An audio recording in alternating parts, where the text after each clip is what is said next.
Well, welcome back. And today I have a guest on. Her name is Vanessa Morgan. She's from the Self Heal Center in New Mexico, correct? Correct. Yep. Northern New Mexico. Okay. She's a diplomat of homeopathy and acupuncture and a licensed acupuncturist. And from when I read your bio on your website, I was so impressed with how much travel in the world that you've done and so much knowledge you've gained from all your studying and learning about those different holistic modalities.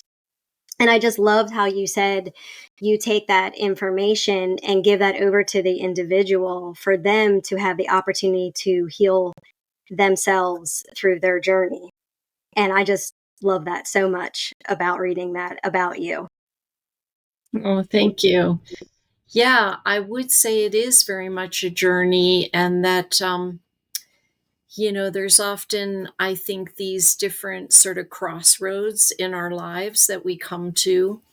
And for me, one of the first major ones was, upon graduation from high school. There were certain expectations within my family to go, to university and make my family proud, which, not that I was opposed to doing that, but um, I was traveling, and yeah, I was with some friends, and we went to a farm in upstate New York near the Canadian border. And I would say that's kind of where I stepped on my path, which has led me, to where I am now. And I wouldn't exactly say I'm like Dorothy and the Wizard of Oz, but it's a bit like the yellow brick road as far as one thing leads you to the next thing. Like, it's an interesting analogy, right? First, she met, this whole cast of characters, which all contributed something else, which then led her to the next thing and the next thing and the next thing. And I would say that's very much been my journey. The man that owned this property, there was a quadriplegic, and I, I didn't have any concept that I was going to heal him at all. That would have been ridiculously pretentious and whatever. But it was there that I always say when people say, "How did you get started?" I feel like I was abducted by the plant world, and we there were 9 people living there, and we all helped to take care of him. And he, required a lot of care being a quadriplegic. And he had a lot of, sensitivities and vulnerabilities. And I just had this natural impulse, I just wanted to help him. But I knew I didn't know anything. And so I just started studying and reading about the plants that were growing on this property. And I just got like pulled into herbalism was kind of the first modality. And I just wanted to read everything I could and learn everything. And I started making teas and mixing, I guess potions. Um, and what we discovered was that his general health improved greatly as a result of that. And, before that, like, say, if he would catch a cold, it would become like bronchitis or pneumonia or, become something really extreme. So that just opened my eyes to this whole world of natural medicine. And I think the second reason when people say, well, how or why did you get involved in this is because, I've been given a body that happens to be very sensitive to Western medicine. And, even, I don't know, when I was young, I remember an experience where I had a cold or a flu, and my mother gave me NyQuil, that it was like a product that, over the counter that had just been released or whatever. And, she poured it in the little cup and I drank it and I passed out. Wow. And, so it's not like necessarily an allergic response, but it just was too strong for my system. And I think we all have to learn about our individual bodies. And that was one thing I recognized was like, some things that seem to work or not have, say a negative impact on a lot of people. My body just didn't tolerate it. And so in a way I wasn't forced, but that motivated me to look into other possibilities. And then as a result of that, yeah, like my interest grew more and more and more. And well, needless to say, I never made it to Rutgers University as everybody hoped. Um, but I did want higher education. And I see myself even to this day very much like an eternal student. I'm still learning. I'm still studying. I'm still exploring, things that come my way that I think might be useful for other people. So, yeah. And at that time, also, the people around me in that community, they were like, you have a knack for this, like yeah. And then when people got sick, they'd start showing up in my room. Um, and I think I've always been aware of what I don't know. So again, I didn't, try and, I didn't even feel like I was curing or healing anybody. And I don't think any practitioner or healer does, but we provide the environment, or provide the method or the modality that is most suited to that person and to what they're needing and what their body wants. And so, yeah, so people would show up, when they had a problem, and then I would look in all my books and all this and that, and I would say, well, try this. and and a lot of the time it really, really seemed to help. So I was very interested in studying it, more formally, or, with people that knew what, more about it than I did. And so at that time, there were actually no naturopathic colleges in the United States. This was like the early to mid 70s. And so I had a friend from high school who was also like a plant geek, and we would share information with each other. And he sent me this little like advertisement in, I think it was like Yoga Journal. Um, and, in the back in the classified, some little thing, and it said Greenvale Herbal College. And it was in British Columbia, on Vancouver Island. And he said, maybe you could check this out and find out more about it. So, yeah, I wrote to, her name was Norma Myers. She was a herbalist, and she was a Mohawk Indian, actually from Ontario, and she had married the hereditary chief of the Kwakiutl tribe, which is from northern Vancouver Island. And so I wrote to her and I said, I'm very interested in studying and learning. And so at that time, and still in the United Kingdom, right? So England, Canada, Australia, they actually had a profession called medical herbalism, and you could study. So I worked hard and saved up my money and hitchhiked up the West Coast with my dog Henry, and went and found her. And actually, that's a whole interesting story. I'll bet. But there was no school, but there was an incredible woman that influenced a lot of us at that time. There was like this herbal renaissance happening in the United States. Rosemary Gladstar, who went on to found traditional medicinals, and Michael Tierra was in Santa Cruz, and they were all students of Norma's at one time or another. So I ended up being her apprentice, and I lived in her attic for about 9 months, and I followed her around in the fields. She was an amazing woman.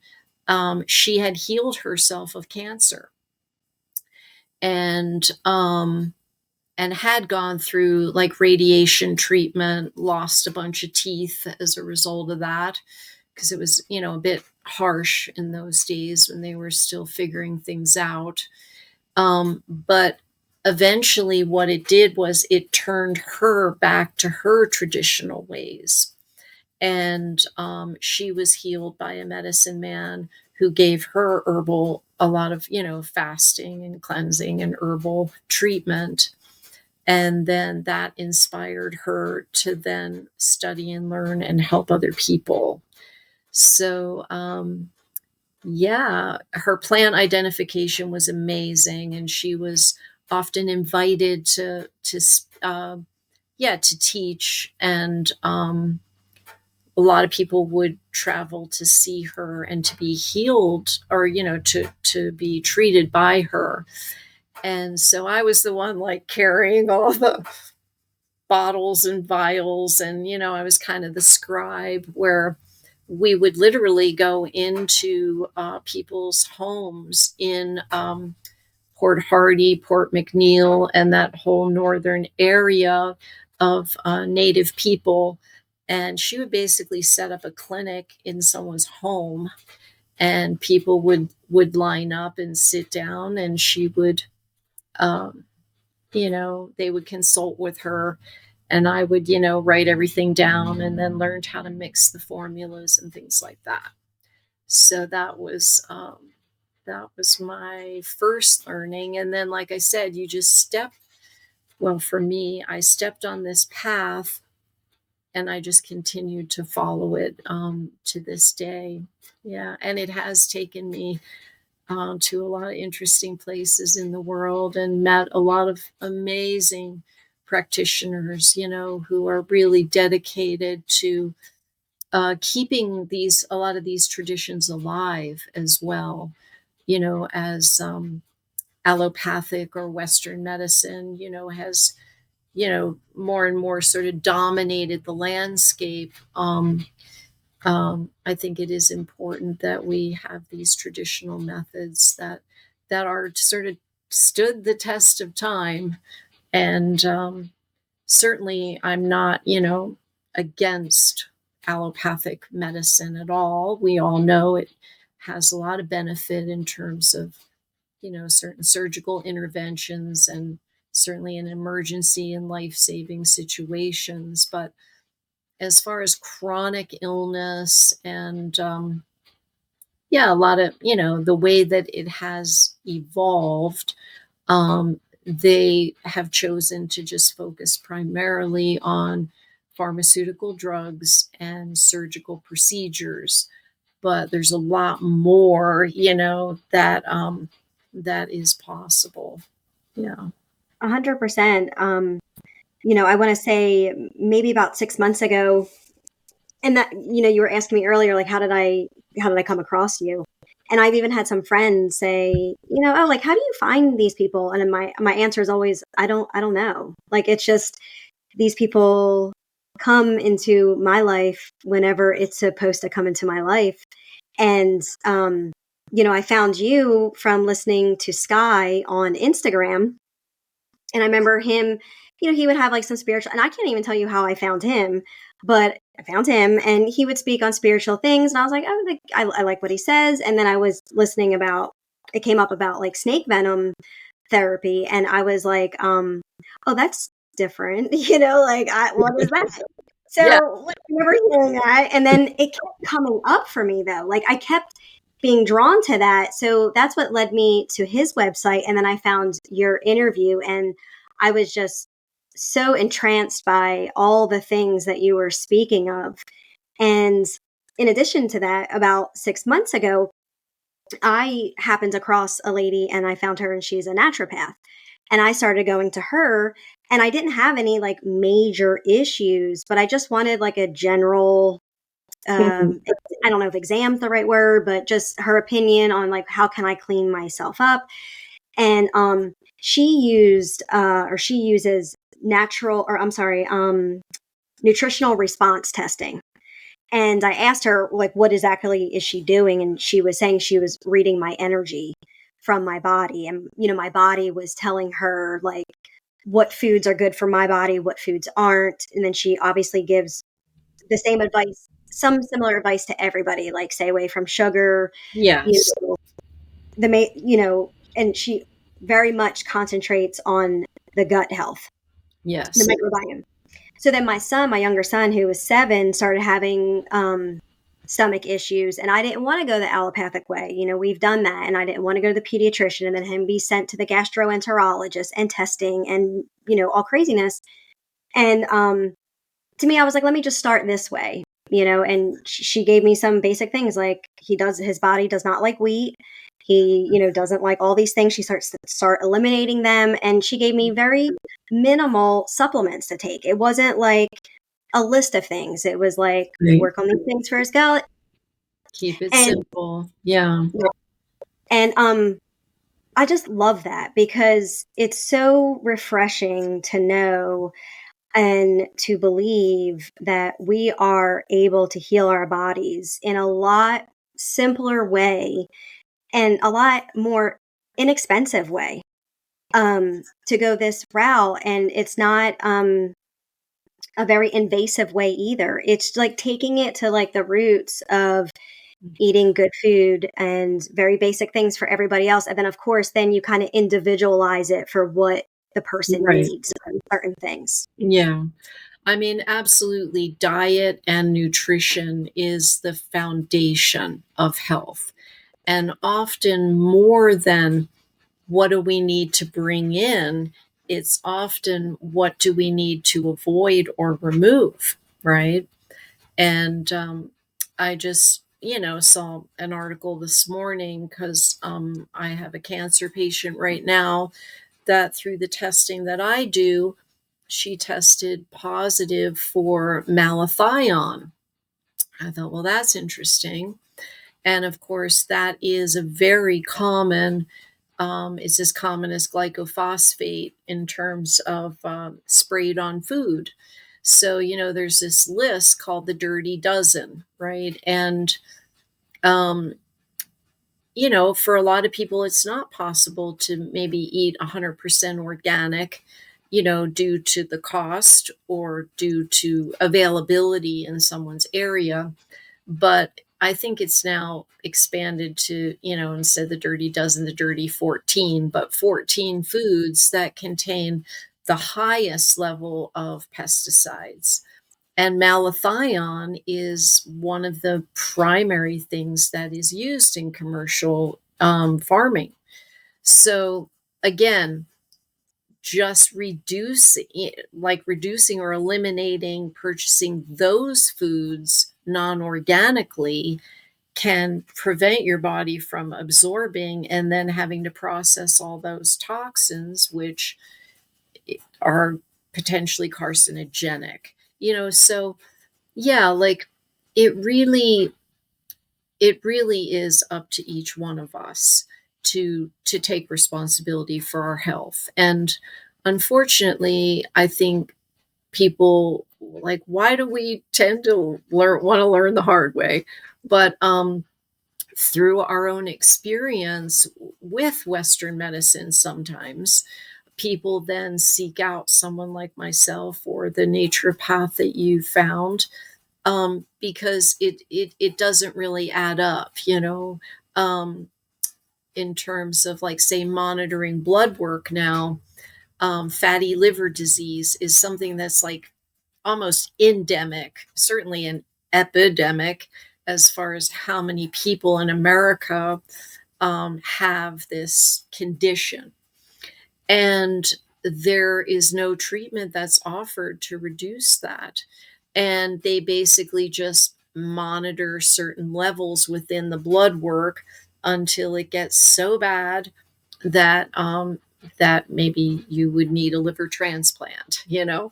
And to me, it's like uh, there's so much more, again, back to diet. And, our liver is our primary detoxifier. It's the largest organ in the body. It has over 90 known functions in Western physiology and several more in the Chinese model of understanding. So we need to keep our liver happy. And, it filters our blood, it stores our blood, and it moves our blood. So, just learning, again, simple things like a lot of this is just absolutely not rocket science as far as providing, for this body what it needs, and getting to know and help myself. People, often say, oh, my practice for years has been called the Self Heal Center.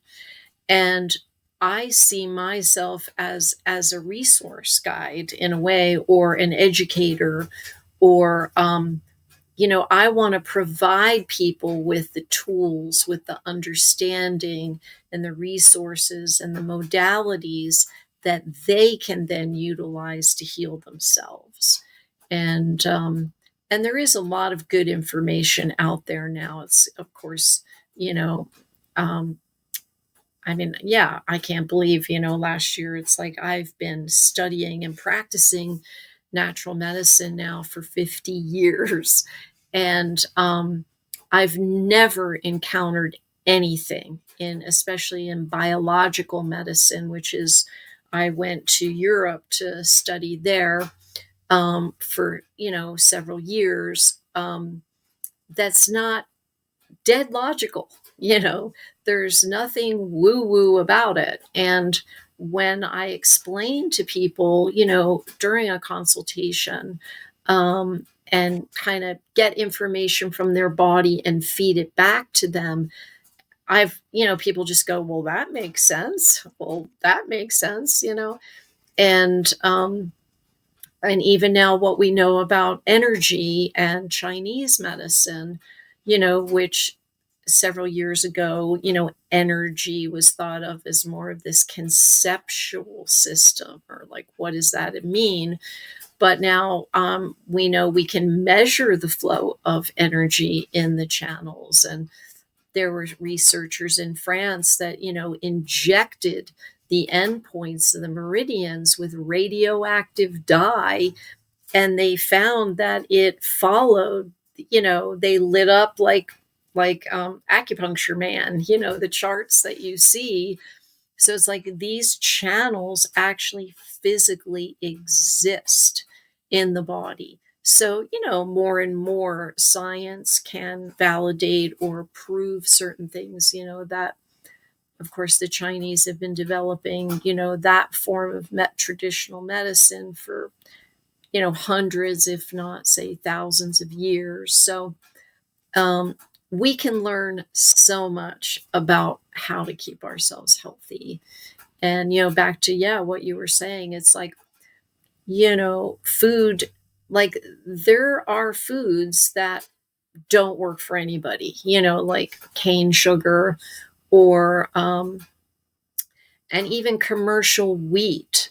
Unfortunately, if a person isn't sensitive or intolerant to gluten, um, no one, if you're going to eat wheat, you absolutely need to eat organic wheat, because all commercial wheat is being sprayed with glyphosate. And so, and simple things like, what kind of detergent are you washing your clothes in? If you're going to put chemicals in there and then you're going to wear those chemicals and then you're going to absorb those chemicals, or even people using a dishwasher, if you're going to put chemical soap in there, you're putting that on your dishes and you're eating that with every meal. So there are products available. It's a choice, where we can purchase things that don't add, we're getting exposed to enough environmentally. Um, and so whatever we can have control over, I think it is really important to reduce that, and as best we can. Yeah. And eating or growing, yeah, like wherever I am, I always love to grow plants and food and medicine. And, maybe that's not for everybody, but almost wherever you go now, yeah, there's a farmer's market, or, in the area where I'm living, in a lot of places, there's a huge movement towards sustainable local agriculture, where what is being grown, or if a person's eating animal products, for example, you absolutely want to eat animals, that are eating good food. And again, a lot of it is really, really basic and simple. So 100% agree. Yes. yeah. When I was reading your website, you have so much great information on your website. And your website is selfhealcenter.com. Yeah. Correct. And I'll put all those details in the description of the episode. But I was being blown away by how much information you had on there, and I don't know if modality is the correct word, but all the modalities, the services you offer.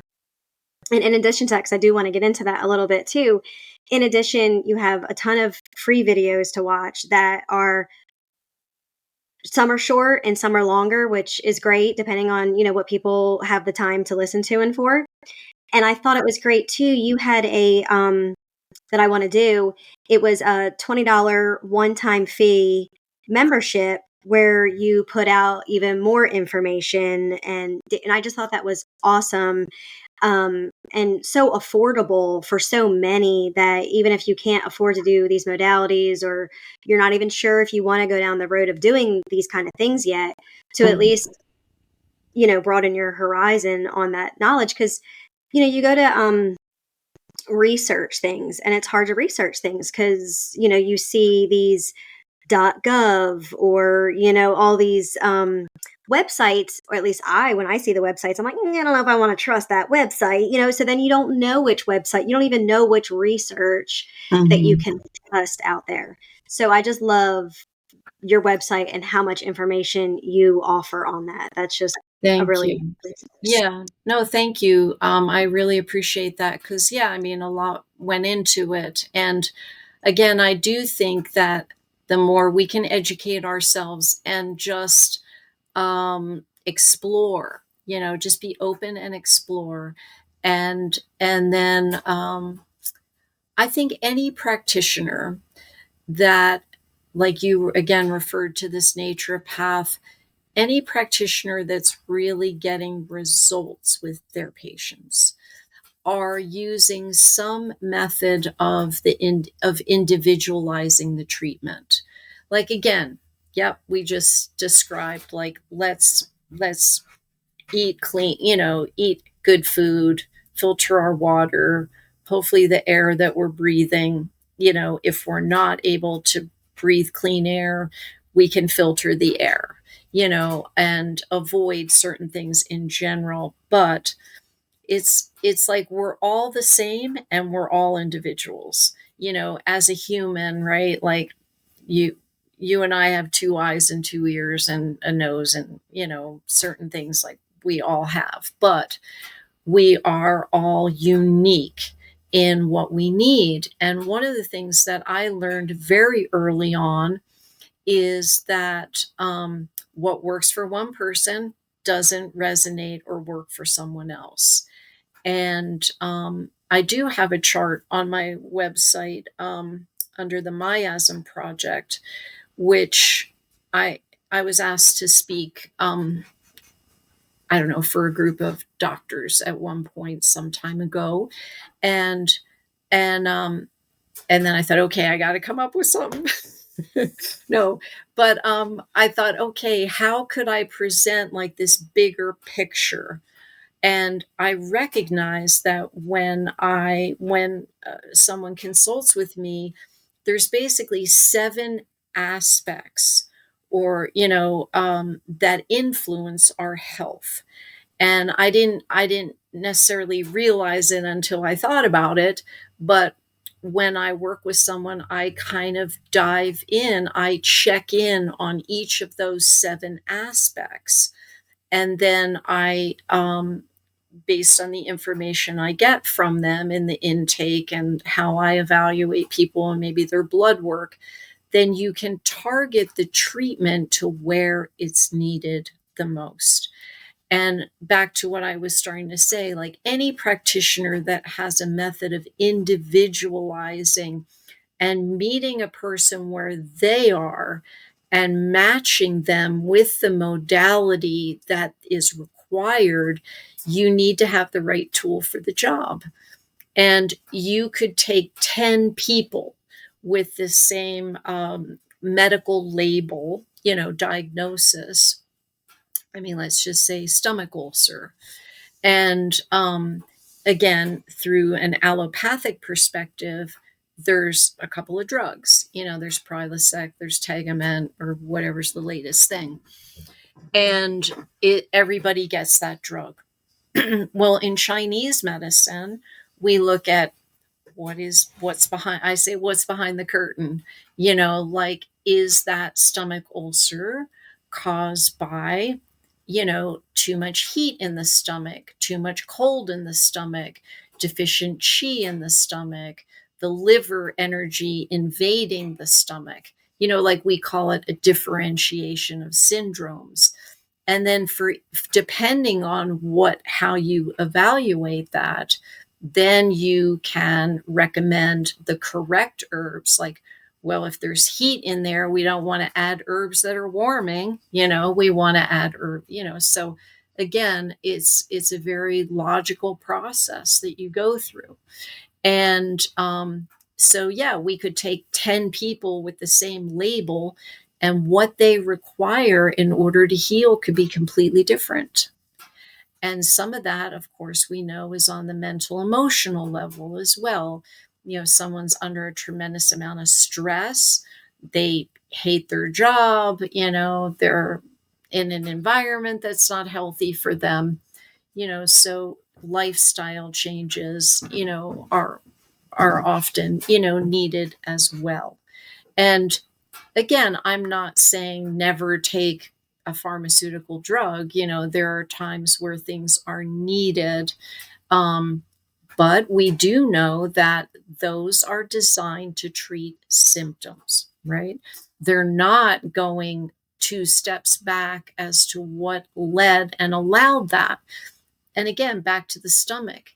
If you're eating a food that doesn't work for your body, or your hydrochloric acid is low, and your enzyme production and things like that, or you're eating foods that your body can't handle, then removing those foods is also often, just in doing that, just prescribing a drug or an herb.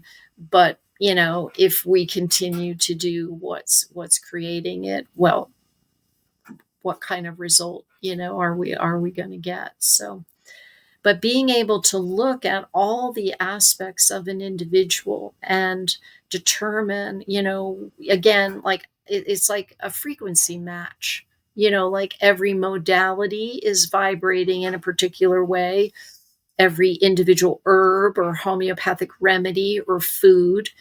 And the way that I learned it or perceive it is, it's kind of like, if I'm vibrating like this, and that includes a state of health or disease. So if we match a person with the modality and within that the herb or the supplement or whatever, so it's kind of like A plus B equals a shift. And when that change occurs, then symptoms start to fall away. And, every single symptom that your body expresses is actually your body trying to put itself right. So even the goal often isn't, well, let's just make your symptoms go away so you can carry on eating pizza with pepperoni or, um, like that's not the point. But when that change happens, then your body doesn't need to produce that symptom, often to get our attention and to say, something is out of alignment here, and it really is up to us, to make that commitment to ourselves, to be willing to change, and often we look at things like everything and is just a pattern of energy, and so we change the energy. And I talk about that, I don't know, on one of the little things on my website. It's kind of like, we have to look at the unmanifested part of us as much as we look at the manifested part of us. Like we're a lot more energetic than we actually are, physically and materially. And that's why a lot of the modalities, again, matching the modality, to shift in that way will then allow the body to change, right? If we don't change the pattern of energy that created that. And our body is just the densest thing that we're carrying around that is, able to express, the imbalance for us and like pointing us in a different direction. That's why there are so many modalities and tools, that that we can employ. So have you found that because I was reading that you do the EAV testing, which is like an electrical, am I saying that right? Electrical acupuncture. I forget the exact. Correct. Um, Yeah, is that how you test? And is like, would you be able to find from that, like, oh, like homeopathy wouldn't work for this patient, but exactly. acupuncture would? Okay, so it can Yeah, really get that detailed to show like what will work and what will not work for this individual. exactly. That's exactly, that's the tool that I was introduced to, in the 1980s. And EAV testing stands for electroacupuncture according to Voll. And Voll was a German doctor, who did his research in the 1950s. And he was the first person to determine that you could take an electrical measurement from the energy flowing through these meridians or channels or pathways. And I love the German biological medicine, or some people now refer, it's called German New Medicine or biological medicine, because the Germans they're very scientific, but they're also very philosophical. And I had the opportunity, to go to Germany and to study with several people there, in the past. And I met, Dr. Theo Becker, who was actually, a student of Dr. Voll's primary assistant. But anyway, Dr. Voll, his come from, which is brilliant, was if something exists, you should be able to measure it, Hmm. right? Yeah. And so if people are hypothesizing about this meridian thing, that, then you should be able to measure it. And so he developed a device, which is basically kind of like an ohm meter that measures what we call conductive resistance.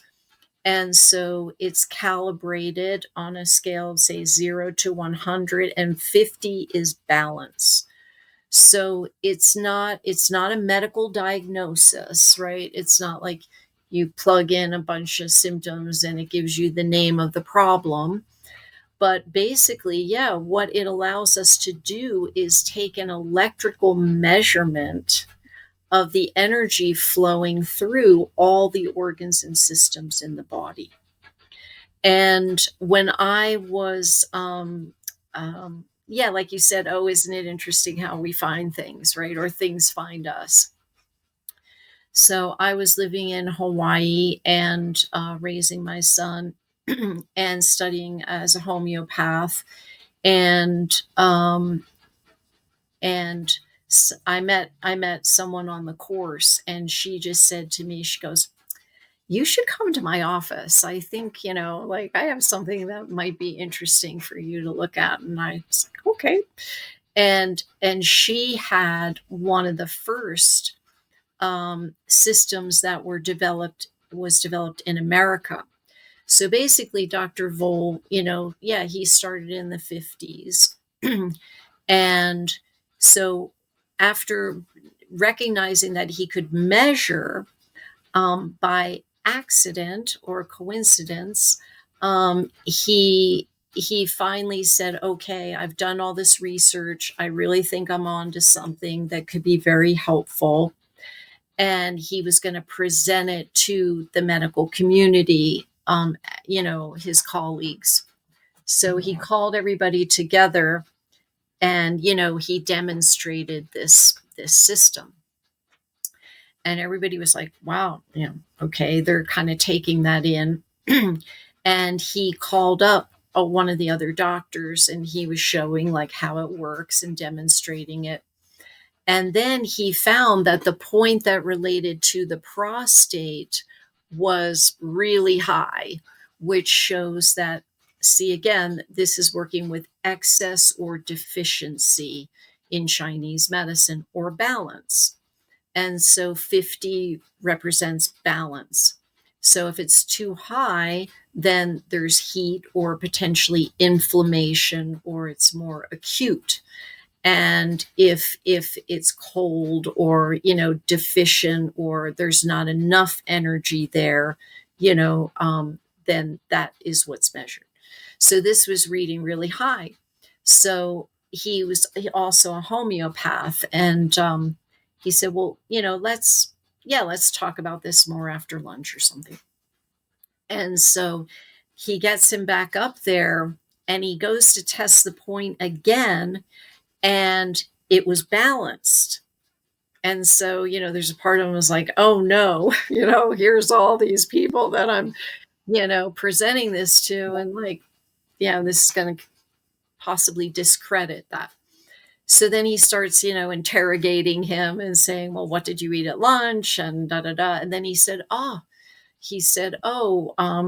you know, Dr. So and so at lunch, who's also a homeopath, suggested this remedy. And he said, "But I didn't take the remedy, but I have it in my breast pocket." And so Dr. Vole says, "Give me that remedy."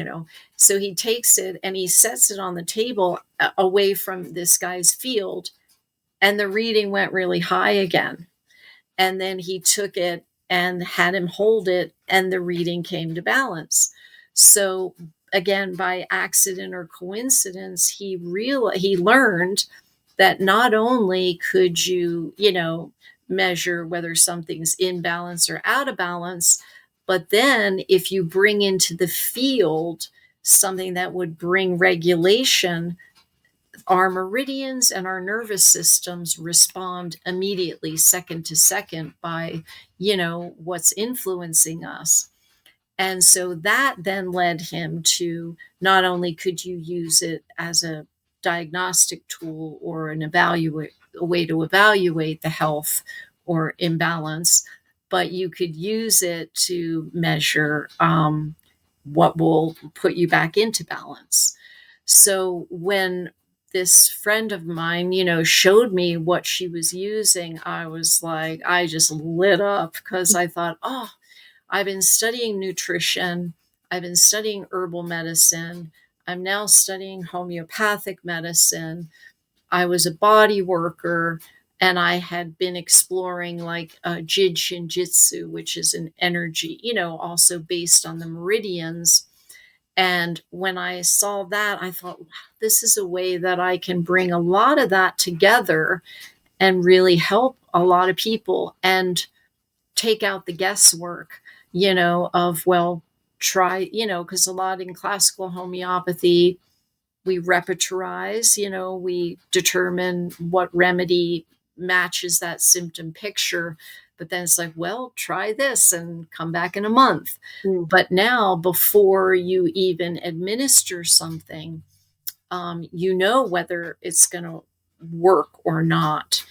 And kinesiology, which I studied in the 70s. And for me, it became, I think there are some very good, very accurate people doing muscle testing and kinesiology. A lot of chiropractors utilize it, but I started attracting people that were like seriously ill, and to be testing their muscle repeatedly, it was just they were too fatigued, and to me that could have affected the accuracy of it.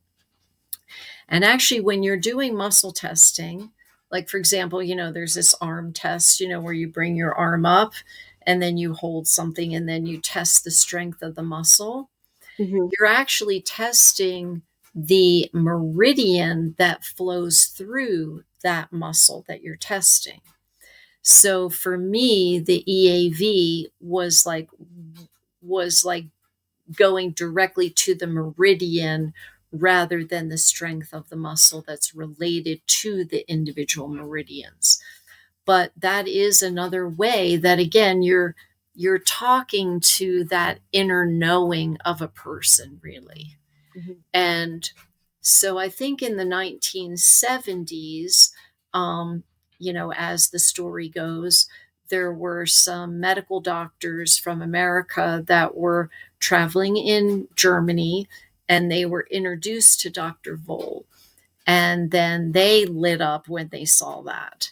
And they brought, it was called a Dermatron, was, the little black magic box that he used. And then they brought one back to America and took it to like some physicists. And there was a man named Roy Curtin, who worked, I believe he did work for NASA at one point, but he lived in Utah. And they took this black box, magic box, and they're like, tell us how it works, And so they opened it up and they're like, it's an ohm meter. Yeah, it was like pretty simple physics, right? Conductive resistance. And then in the 1990s, I was recruited to work at a clinic where they were developing one of the systems. So I was able, as a practitioner, to be involved in the research and development, and then training of other doctors as to how to use. And it started being interfaced with software. The technology has continued to advance and improve. But for me, it was like the tool that I've used primarily. I use traditional diagnosis. As a classically trained homeopath, I call it interrogate people, but I have a pretty epic intake form, and even from the intake form, I can start to see, oh, here's this pattern or this, possibility, like I come up with a checklist, but then I actually take those measurements and then start asking the body a lot of questions. And then through that, it's a biofeedback device, really. So if you ask the right questions, then you're going to, be able to determine, we really want to know what's the cause here, why um, things don't happen for no reason, so Mhm. yeah. And then I guess you take that information and you can do things like acupuncture to And treat yeah, and then issues. from that, I basically ask the body, and again, match, say, the remedy or the modality, because sometimes a person will come to me and they'll say, I don't want Chinese herbs. And I go, okay, why not? Mhm. And they'll go, well, I spent a gazillion dollars on Chinese herbs and I cooked them and boiled them and drank them and and they didn't work for me. And so, or even with homeopathy, sometimes a patient will say, oh, homeopathy doesn't work for me. I went to the best homeopath, in my area. And often I'll say, oh, well, what remedy did they recommend? And I write it in their chart. And, but then through doing this testing and through what we know in biological medicine, one of the main principles is, above all, remove all obstacles to cure. So again, like, well, maybe that was the right remedy, but the vital force of that person is preoccupied dealing with something else, that's creating like a wall or a block. And so, if we identify what that block is, then maybe you could prescribe that same remedy, and then it can, the arrow can get through and hit the bullseye. So, I've just worked out I'm very methodical. I just kind of take a person on this journey, and I find, again, like a lot of practitioners, if you spend if you spend a lot of time in the beginning and really kind of crack the code on it and figure out what are, I call it the pieces of the puzzle for this person. um, or often I'll say, well, what's behind door number one? Because if your body's busy dealing with an infection, for example, it's not gonna, like, if you're tapping it on the shoulder and being like, no, let's focus on this, um, it's not gonna listen. It's not able to listen. So, yeah, you look through, like, are there environmental factors? It's just really like, for me, like a very methodical checklist that I go through. And then that's how I came up with that thing about the 7 factors that all contribute to our health. And, your naturopath referred to the microbiome, right? Um, you know, which, again, in German biological medicine, they've been working with this concept of pleomorphism for a long time. And more recently now, we know that not just is there bacteria in your gut and all through the mucous membrane lining, from top to bottom, our cells actually contain primitive microbial forms. And so, you know, evaluating the state of the microbiome or the microbial world, you know, at any given time, we all have, like, say, a bacterial load and a viral load and possibly a parasitic load or a fungal. All these things exist in our environment all the time. But are we in symbiosis? Are they in a regulatory form, or are they in a pathological form? There's a lot more to it. Like, and which leads then to what now they talk about the terrain theory, I was or just going to ask you that. Is that what that is considered? Is yeah, or the milieu of a patient, which is then ties in with how toxic is a person, because chemicals and pesticides and those toxins create an acidic environment, which then allow pathogens to thrive, So, I mean, there really are like certain principles that if you understand them and you implement them, again, yeah, then you address that. Like if a person has an infection, you have to change the terrain or the environment that they're so that they can't live there anymore. And then you have to activate the immune system, to then go in and do what they do best. um, there's like three aspects to that. But then other people, they're not well, but it's not because there's an infection, so we have to really evaluate what's going on, what organs and systems are struggling, and what kind of support do they need. And in that, I think that interview that I did with Sky, we talk a lot about detox and drainage. And I think one of the first things that people can do to start themselves on a path of health, aside from some of the things we've mentioned already, avoiding toxins and so forth, is what is the state of your organs of elimination? Because, you're not going to be well if it's inevitable that toxins are going to come in, and or there's endogenously produced toxins from metabolizing your food. you know um, we can't avoid that, especially in the world that we're living in now. So we just have to make sure it's like a flow system. If toxins come in, then if toxins can move out, then all's well in the kingdom. So like your lungs, right, are a way that, in comes oxygen, your cell expands, then it contracts and it gives off waste and carbon dioxide.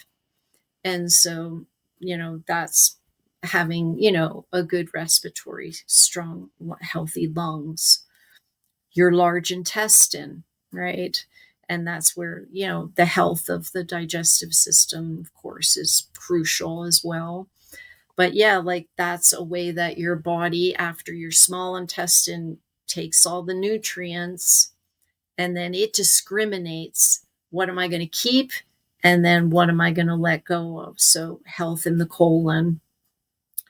The skin. Our skin is actually the largest organ in our body. And we don't think of it that way. You know what I mean?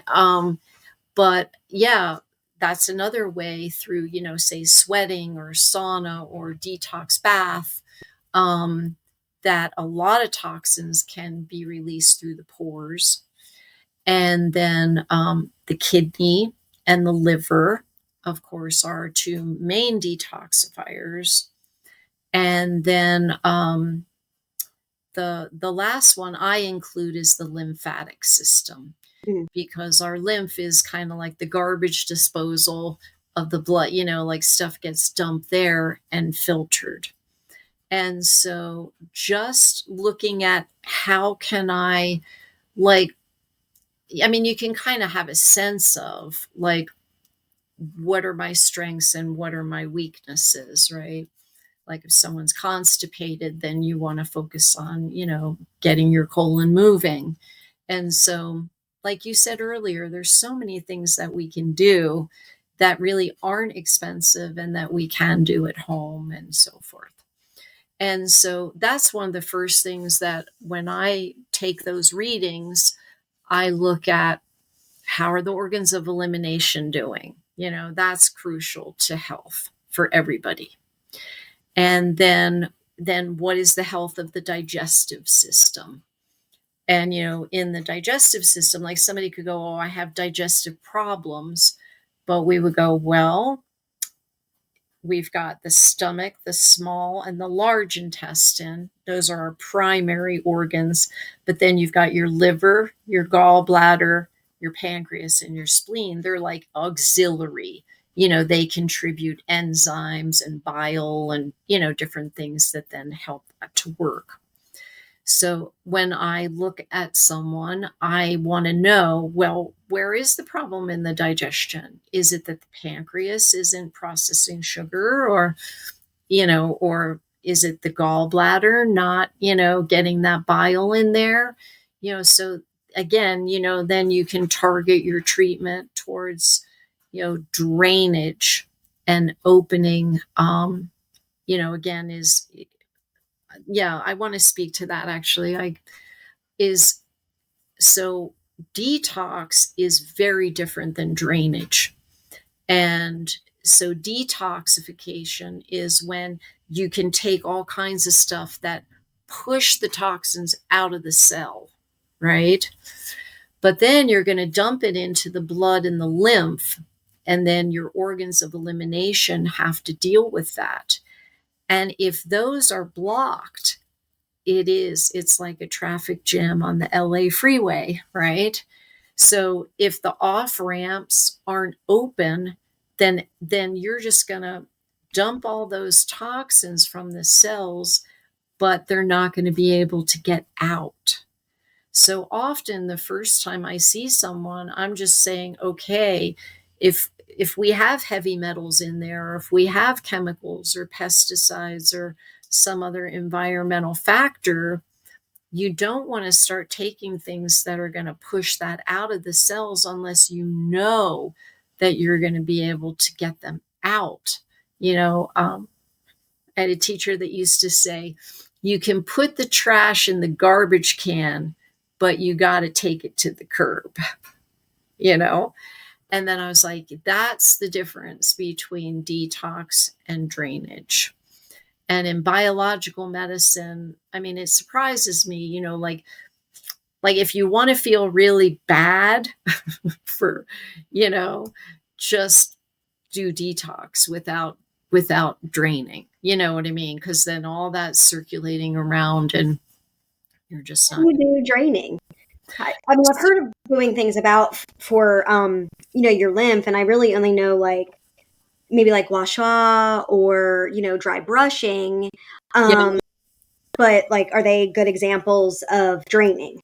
they are some good examples, but like there are specific like herbs and also within biological medicine, like what we call like homeopathic drainage remedies, for the different organs of elimination. Or, again, for some people, like coffee enemas. I was going to ask you that. I actually have done them a couple times. My brother is like really big into them, and I've had difficulty with them. Let me just put it that way. But Yeah, I'm working my way up. Yeah. I mean, coffee enemas have saved people's lives. I've heard that. I mean, there's Yeah, excellent. I mean, it's a big part of a lot of the Gerson cancer treatment.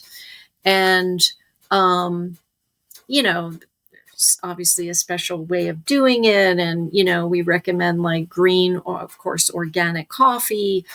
And, there's a little bit to learn about it, but once you do it, a few times and then your body gets used to it, it really can be a game changer for people. I think there's this sort of like, I call it like a trifecta of things to help with elimination.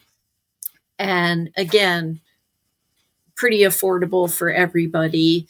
And, if you do have hesitation about it, it's good to consult, with a practitioner, but coffee enemas, that definitely opens the liver and the gallbladder. So it helps that to drain and eliminate. Detox baths, getting into, not scalding hot water, but, you know, good hot bathtub with Epsom salt, sea salt, baking soda. Some people like to use, certain essential oils. Opening your pores, that takes the burden off of your kidneys, Mm. to be able to eliminate. And then castor oil packs. And for people with any digestive problem, but again, particularly, it helps liver and gallbladder, but kidneys, if they're struggling, and, you get castor oil, they recommend cotton flannel, and you can either put a lot of castor oil on the area or soak the cotton flannel. You put it on where you're gonna utilize it. And then some people put like a layer of like plastic, just because it's very viscous and really oily and thick. It will stain your clothes. And so, use like an old funky t-shirt, or, I recommend people have like a towel that you're just going to dedicate, or whatever, but then cover that, and then a hot water bottle. And those three things really, help the body to be able to eliminate toxins. But yeah, there are specific herbs, like I said, some really wonderful products. A lot that I use are from Germany, that we call drainage remedies. So again, they open things up, and then you can go in deeper and start like eliminating, the chemical or the pesticide, or the glycophosphate or the heavy metals, or, whatever environmental toxin that you're needing to clear. But you don't want to just move that out. But really, those three things, yeah, are really, really helpful. And so yeah, that's it about detox and drainage, because again, toxins are acidic for the most part. And of course, acid creates inflammation. So getting, the drainage and the elimination of toxins going really is like door number one for most people, Okay. and very important for healing. And then those cells will repair once we do that. Once you eliminate a lot of that toxic load, a person's inflammation will come down. And what happens, which we again can measure this in the EAV, if the organs of elimination are burdened, right? Then it's what we call, I say to people, it's like paperwork that starts piling up on your desk, and your body keeps saying, well, I'm going to get to it as soon as I can. But unfortunately, then the more that those organs get burdened, then their function is going to decline. And so it really is important to do that. And then that changes the terrain, which then changes the microbial, because if we just take agents to eliminate a pathogen, but we don't do those other things, the name of the pathogen might change and shift around, but it's not, you're not going to be able to resolve that problem completely. So those are important steps to consider. Yes, absolutely. And funny enough, I didn't realize they were for drainage, but I was actually doing some of them. I would take Epsom salt baths and Dead Sea baths, or Dead Sea salt baths, and I bought some stuff, but then my bathtub just broke, so I'm waiting to get it fixed. But I bought like some bentonite clay, and Yeah. then I heard apple cider vinegar. You can kind of make like this whole concoction as like a bath soak Yeah. um, for that. Yeah, those are all really, really wonderful things that people can do. You know, um, my body is very sensitive to mold, and a lot of people really are affected by mold toxicity. And for me, at times, the detox baths have just been like a lifesaver, a game changer. And yeah, so, Sorry to interrupt you. I was just thinking, was it you or maybe I heard from somebody else? And I don't know if it was mold or fungus can cause a lot of like sinus infections or things like that. yeah, yeah, Okay. lingering sinus infection can definitely be caused by that. Yeah. Okay. Interesting. Yeah. Another thing I heard you speak about, you spoke about it with Sky, and then I read it on your website, which I've never heard the term until you started talking about it, was miasms. And where does that come into, all of that, all of this? Is that just like a pathogen? I know it's not a pathogen, but is it something like that that affects our bodies? That is such a great question, Tiffany. I'm really glad you brought that up. Um, so again, I keep referring back to these 7 factors that influence our health, or determine our state of well-being or illness. And so miasms are the hereditary component. Mm, Yeah. And so Samuel Hahnemann, who, discovered and developed homeopathy, a couple hundred years ago now, he spent the last 10 years of his life trying to understand what causes chronic illness. So he was very successful at helping like with acute problems, and resolving them and matching, the remedy picture as we do in homeopathy. But he started seeing, well, there's something a little deeper here at play. And so he really dove into that. So the word miasm has a few, when you look at like what is the definition, but one of them is tainted. And so, um, and a lot of things, if I don't really jump back and forth, but like I integrate, say, the principles of biological medicine and Chinese medicine. And we talk a lot about the root and the branch, or the miasms come into play where, say, we have external things that influence us, right? So that would be, yeah, like our environment, where we live, what we eat, and like what happens to us in our life.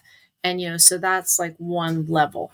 But then we have what we inherited from our ancestors. And on either sides of those, like external influences affect our health, but these internal influences affect our health. And that is the miasm, where what's unresolved in our family history will be passed down as kind of, again, this energy or morphogenic field, but it will manifest itself physically if the conditions are there. So we think of it, it's like a seed. It's a seed of potential, and whether that seed with information, right? A seed of a plant contains like the DNA of that plant, right? So in order for that seed to grow, it needs water, sun, fertilizer, warmth, and so forth. So you inherited from your family side certain seeds, which are these miasms. And then maybe I inherited different different ones, and we'll get into what they are in just a minute. But then our life experience comes along, so there can be a shock, a trauma, an infectious illness that really kind of overwhelms the system. And then that seed will begin to sprout and grow. And the miasms are based on the 5 epidemics, and that have pretty much been taken all around the world. And so they, again, if one of my ancestors had tuberculosis, for example, and they survived, but they were never well since that, so their body didn't completely resolve that situation, then that gets handed down to those descendants, would be the tuberculinic miasm. And each miasm has like a profile, you could say. It has tendencies that would relate to the mental plane, the emotional plane, kind of psychological characteristics, and physical ways that they might manifest, and actually how they can influence us spiritually as well. And so Bruce Lipton, a lot of people are familiar with him. He's a biologist. He, in recent years, has talked a lot about epigenetics, right? Which is, again, this combination of we inherit tendencies, information, strengths, and weaknesses from our ancestors based on what was unresolved within the family system, right? And then we have influences. So there's that yin yang thing that then, so the conditions have to be there in order to make that seed sprout and grow.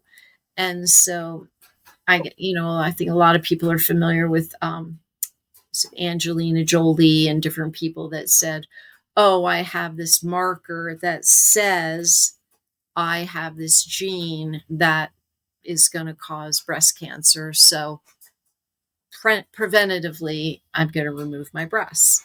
Well, epigenetics and the miasm theory would say, well, just because you got that seed, I mean, I've bought seeds and never planted them. They've never sprouted and grown. So again, if the conditions, which is our lifestyle, our environment, our experience, doesn't water them and fertilize them and warm them up, then just because we have a miasm doesn't mean that we have to express that miasm. But unfortunately, this is also, like I started seeing in my practice, this we call in homeopathy, if a patient says never well since.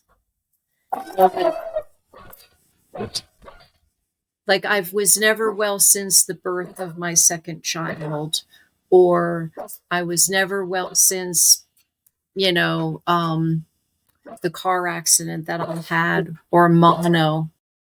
So yeah, again, if someone says, yeah, like ever since I had mono in high school, then I had a weakened immune system, or yeah, or like a big hormonal change, like the birth of a child or a trauma, then that is often a big red flag that that a miasm is proliferating.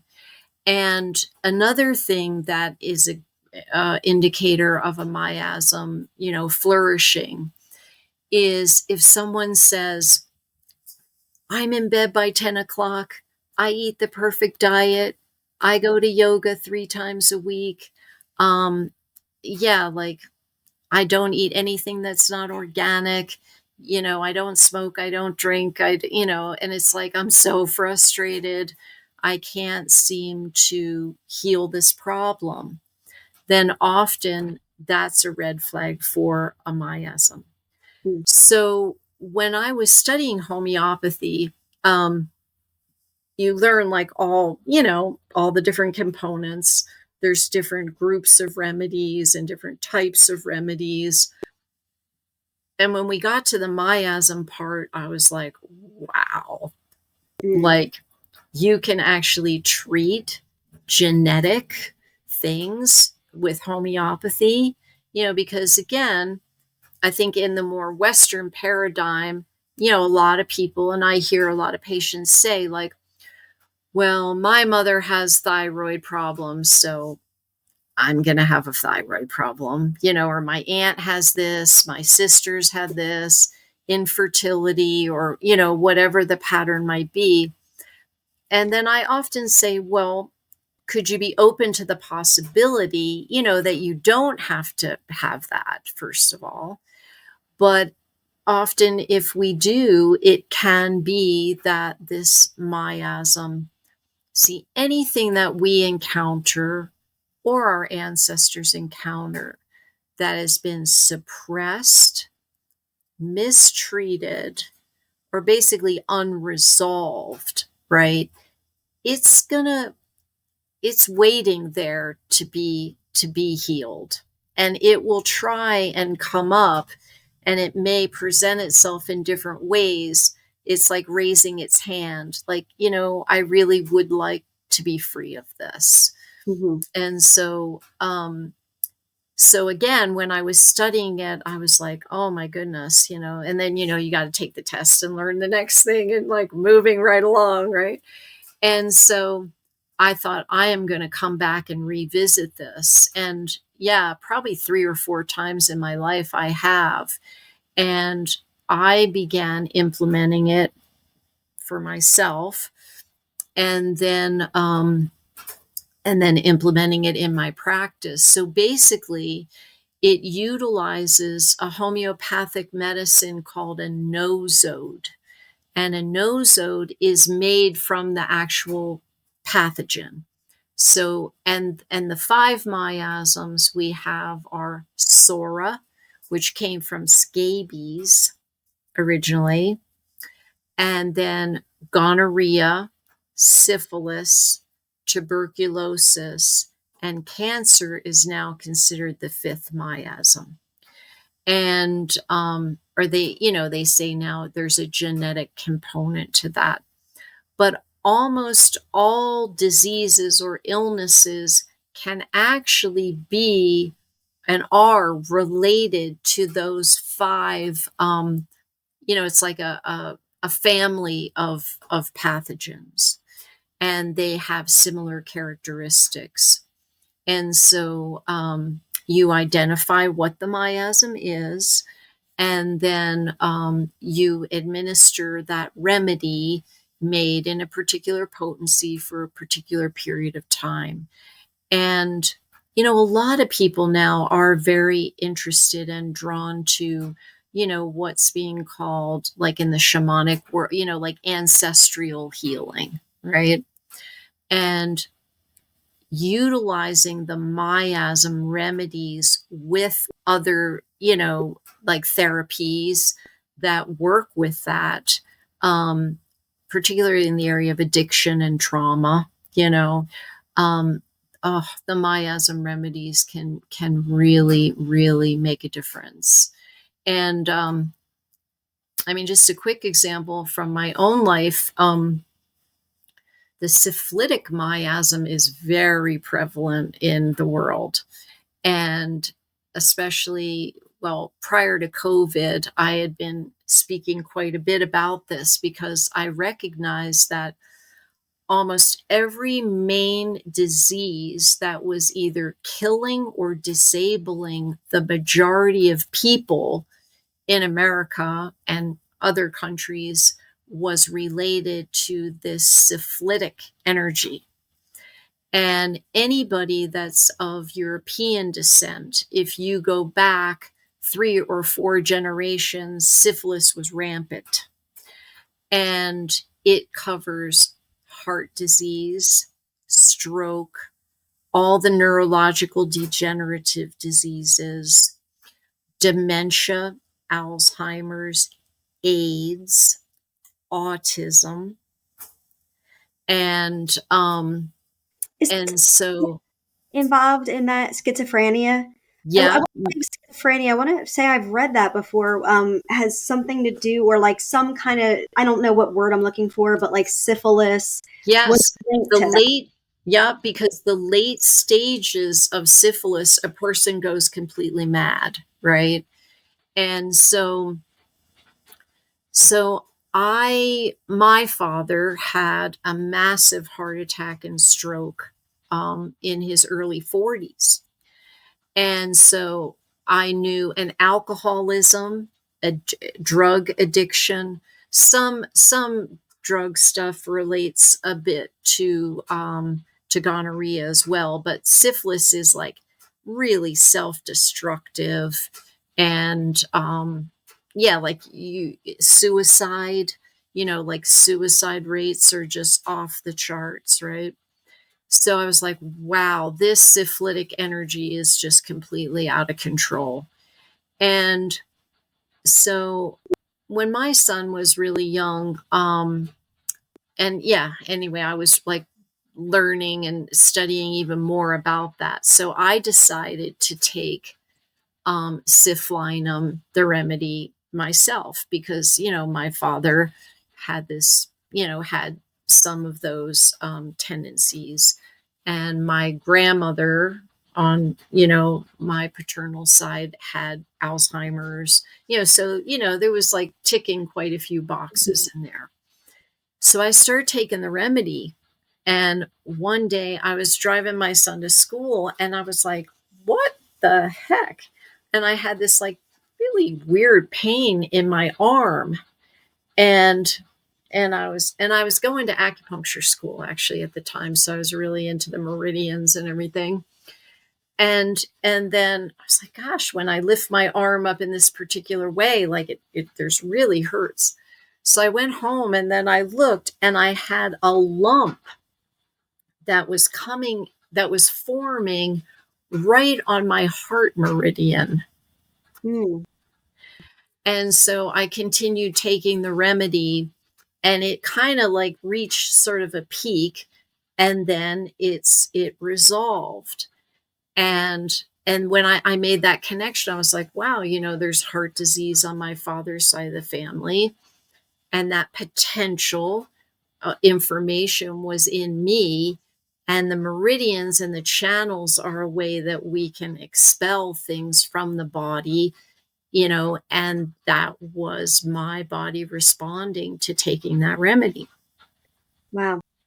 So, anyway, and then, I mean, I have countless other examples, but the miasm is really the deepest level of treatment, that you can really utilize to delete those files, Yeah. and to shift that. And last thing I would say too about the miasms is it's like, why is it that, say, as this body is aging, um, it may have particular tendencies, like maybe someone starts developing like emphysema and they never smoked, Mm. right? So that would be related to the tuberculinic energy that may have been handed down. And again, our bodies are like, back to that, every symptom is actually your body trying to expel something or resolve something. And so we can get those indicators. And so we can shift those tendencies that we've inherited and we don't have to play them out. And we can prevent a lot of chronic illness from developing when we treat that. But often you do have to do a certain amount, we're talking about removing obstacles to cure, like often, when a person first comes to me, well, everything's individual, but, it's not like they go, give me the miasm. There may be a little bit of groundwork, that we have to do before you can go into that and clear it. But Yeah, very, very powerful and very effective. Again, having like the right tool for the job, you know. Yeah. You just have such a wealth of knowledge, and I know we're coming up here on at least my time of having to go pick up my boys from school, talking about school and kids.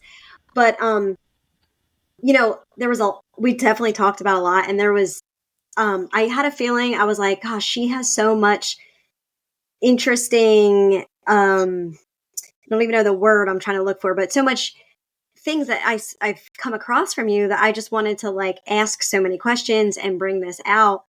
And I definitely want to have you on again, sometime if you would be willing. Because when you talked a little about the miasm, and I've done a lot of self healing with like inner child healing and Yes. spiritual healing. And when I was reading on your website and you talked about shamanism, I was like, it really hit me. And I was like, oh, I might, I laughed. I thought to myself the other day, like, do you ever hear like the mommy makeover where you get like your tummy lift and your breast lift, I, Right. I want to have the self heal center makeover. What are the things that you offer? I'm like, oh, I want to do that. And I want to do that, and I want to do that. Um, but I really liked listening to your videos on shamanism. I mean, I love all your stuff, but that really hit me and it made me think maybe I should go down that road a little bit because it just spoke to me. And I really want to get into that, and I wanted to get more into homeopathy, especially with the snake venom. And you said so many things on that or that interview, even about like the Garden of Eden. And I really wanted to talk to you about that too. And I just know all that stuff is so in depth that I don't even want to try to Yeah. get to that right now. Yeah. Um, but I would love, love, love, love for you to come back and speak about that because Yeah. I just love talking about this kind of stuff. Yeah. Well, I want to say how much I appreciate you and just, in the little bit of interaction that we've had and just, yeah, not just your sincerity, but your dedication. And like, I'm more than happy to have further conversations with you. And yeah, there is a lot to, again, yeah, we could take any one of these topics and absolutely dive deeper. Um, so I'm up for that. I'm more than happy to share with your audience. And, again, sometimes like there is like a priority and a sequence to what we would call in homeopathy like the unraveling of the case, right? And so as much, I mean, I think that's, well, not sweet, but yeah, like I want to yeah, I want a human makeover, right? um I think following our instinct, following our intuition, when we have a conversation or when we encounter something, or if someone wants to explore my website, sometimes I say, well, like, there's a lot behind, these different little windows, and you can like go into that and kind of feel into that because often, I mean, not often, our instincts are really correct. Or you can, if for some people, they use dowsing or muscle testing or just praying and asking to be shown, you know, uh, yeah, like what area really would, and not just serve me, because in one way I would say everyone could benefit from acupuncture, but in general, I have had patients come to me and they'll say, I want acupuncture. And then I say, well, let's check in, let's evaluate that. And I actually might say, I mean, I'm an acupuncturist, but I have said to people, honestly, I don't think acupuncture is the tool for the job right now. Mm. Let's explore that and let's ask your body. And then maybe it might be like we spoke about, like opening some things up and doing some drainage, doing this or that first. And then you come in with a couple of well-placed treatments, and bam, you are going to get the shift or the results much more effectively than, yeah, than otherwise. I mean, classic example, very quick, but I had a woman come to me years ago, and she had a pain in her elbow. And so I was like, okay, we'll pop a few needles in there. We'll get that channel open. You should be good to go. And she wasn't. And so upon further inquiry, I found out that I said, well, how's your digestion? And she said, well, I poop twice a week. Mm. And so there you go. It was like the large intestine meridian was right where the pain was. So I said, I don't want you to continue putting resources towards acupuncture when really what we need to do is, get your bowels moving. And I bet you, as weird as it may sound, that pain in your arm is probably going to resolve. Or we get that open and then we come back to the channel and open that. And rather than maybe needing 10 treatments to accomplish that, you may only need 2 treatments. So what you're saying is like to evaluate a case, to prioritize, to see where is the vital force focusing right now. And because each modality or remedy or supplement or whatever, it is like a text message or an email, right? And sometimes, more isn't better, or, and, or, like I know if I'm getting too many emails, I just start deleting some of them, I mean, there's just not enough time. Yeah. And it's like, because our body as a remedy or a modality or herb, it has to open the email, it has to read it, it has to process the data and respond to it. So again, that is where working with a practitioner can be helpful. But as time goes on, your instinct and your intuition, you'll learn to trust that more and more and know. Or some people will just be like, I'll test them and I'll go, your body's really low in zinc. And then they'll go, I was in the health food store the other day and I kept seeing that zinc going, whoa, whoa, whoa. And I'm like, we know what we need. We just sometimes don't know that we know.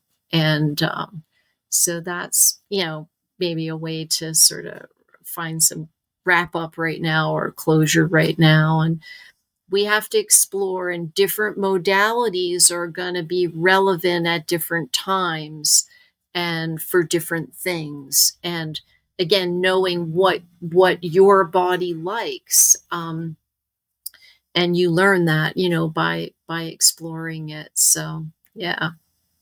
Thank you. Such good information. It's Yeah, funny, my dog and cat are in here. They're like meowing, licking me. And they're like, it's dinner time. Get off of the computer.